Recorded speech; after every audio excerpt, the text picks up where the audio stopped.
Guys, good morning. Welcome to my vlog. Again, this is Maddie Vergara ng Mitsubishi sa Evan Santos, Manila, your sales executive since 2019. So, ayan guys, papakita ko sa inyo sa Xpander GLS Automatic.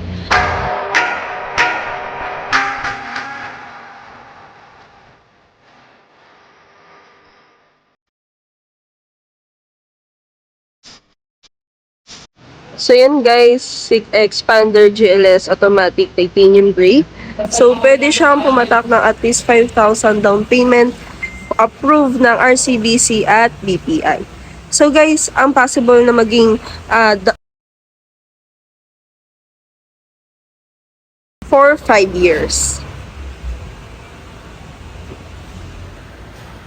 So yan guys, let's go inside sa Xpander GLS Automatic para at least mapakita ko sa inyo kung ano ang itsura ng loob niya.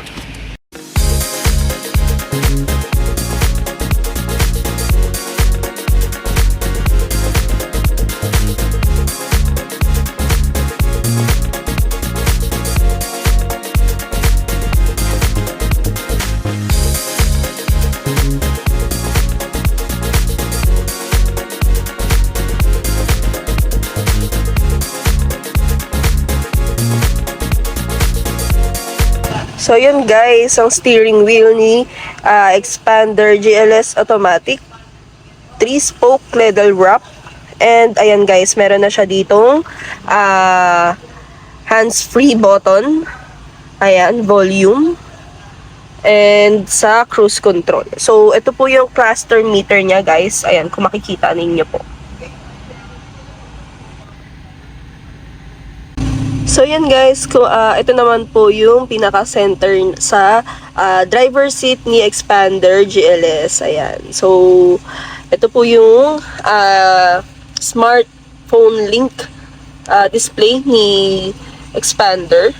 Hazard button, aircon. Ayan. So guys, ayan ha, naka-auto hold na rin po si Xpander GLS Automatic. At yan guys, kung makikita nyo yung dashboard ni GLS Automatic Xpander, sobrang ganda na po. Naka soft pad na rin siya like Xpander Cross. So, sobrang hindi tinipid. At the same time, para na rin siyang Xpander Cross. Hi guys! Again, ayan, bibigyan ko lang po ng idea yung mga first time viewers natin dyan kung paano mag-apply ng auto loan. So, for example po, ang pinaka-source of income natin is employment. So, ang number 1 na magiging requirements natin is COE. So, Certificate of Employment with Compensation. Syempre, latest po dapat. So, yun po ay kinukuha sa company natin. Sa HR natin, pwede tayong mag-request para at least kapag po nag-apply tayo, maka-attach na tayo sa application natin. So that makita na po agad ni bangko kung ano yung magiging, kung ano yung naging ano natin, yung background po natin sa company po. So, yun. So, second po, kailangan po natin ng at least 2 valid IDs. So, 1 primary ID at 1 secondary ID. Sa primary po, pwedeng driver's license, pwedeng passport, UMID, ayan. So, sa secondary naman po, PIN, PhilHealth, police, NBI. So, yun po, pwede natin siyang attach. So, kailangan po, may isang primary, may isang secondary. So, hindi po siya pwedeng stand ng dalawang secondary. Hahanapan pa rin po tayo ng primary ID. So, for third requirements po, ang kailangan natin is proof of billing. So, ang kailangan po natin is proof of billing na electric bill or water bill. So, may mga client dyan na magtatanong po, paano po kung hindi po nakapangalan sa amin yung billing. So, pwede naman po yun kung relative natin. Pwede nyo na po munang ipasa sa atin. So, may mga bangko naman po na nanghihingi ng authorization when it comes na release na po. So, pwede po na natin siyang ipasa muna habang kahit hindi pa po naka-name sa inyo si electric bill. So, antay na lang po muna tayo ng approval ni bangko. So, for example naman po, ang source of income natin is business. Ayan. So, ang possible po na maging requirements natin, DTI po, at least 3 years na po yung business natin. Or, kung hindi naman po updated si DTI, pwede po yung lumang DTI natin, i-attach po natin para at least mapakita po natin na matagal na yung business natin, or si business permit po. So, attach lang tayo ng mga una pa pong mga kinuha na natin yung papers sa business natin. So, second po na magiging requirements for business is bank statement. So, yun, kailangan po talaga ni bangko makita yung flow dahil yun po yung source of income natin. So, at least 3 to 6 months po mapakita natin kay bangko yung flow ng source of income natin sa business. Ayan. So, third, same po ng ID. Two valid IDs, one primary and one secondary. So, pwede naman pong advice ko lang, pwede rin naman pong dalawang primary ID. Ayan. So, same po na fourth is proof of billing. So, pwede po yun.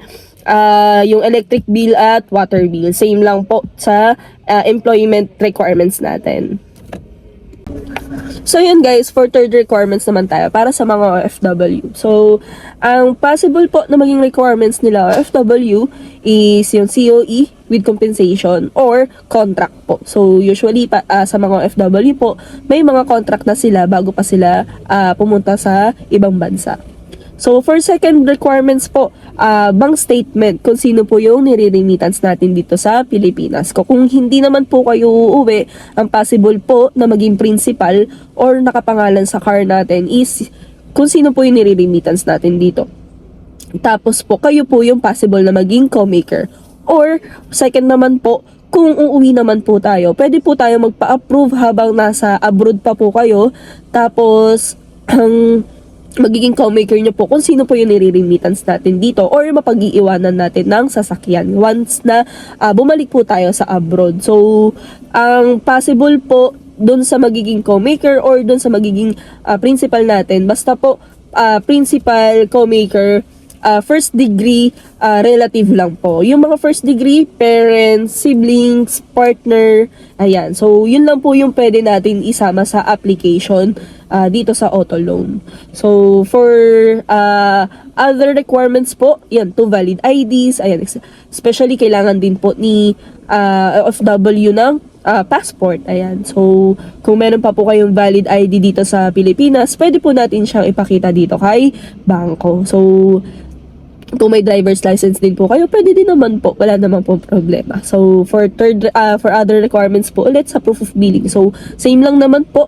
Electric bill at saka water bill. So, yun, same pa rin naman po ng scenario for sa proof of billing natin. So, pwede kung nakapangalan pa din po sa relative natin, basta sa releasing po, may authorization letter tayo na pumapayag silang gamitin yung pinaka-address natin or yung address na gagamitin natin, na pumapayag sila na gamitin natin dito sa auto loan. So, yun lang guys, at least brief na masabi ko sa inyo kung ano po yung mga possible na requirements pa. Brief lang po sa mga bago din natin viewers dyan. Hi guys!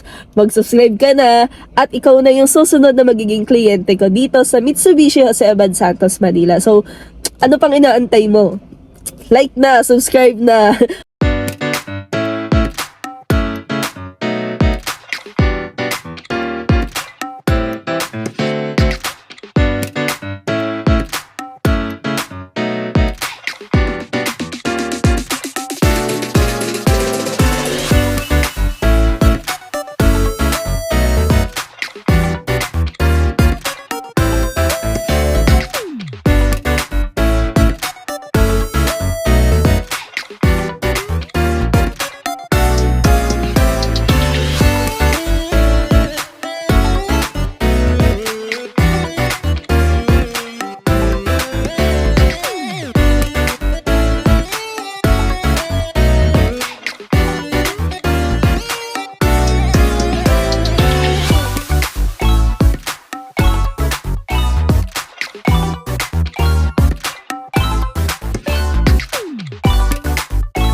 So, ayun guys, brief na mga example requirements sa pag-auto loan. So, ayan guys, thank you so much for watching my video. Again guys, yung mga hindi pa po nagsusubscribe dyan, yung mga new viewers ko dyan, guys, mag-like na kayo at mag-subscribe na rin kayo sa video ko para at least updated po kayo sa mga susunod na videos na i-upload natin. So, thank you so much for watching again guys. See you!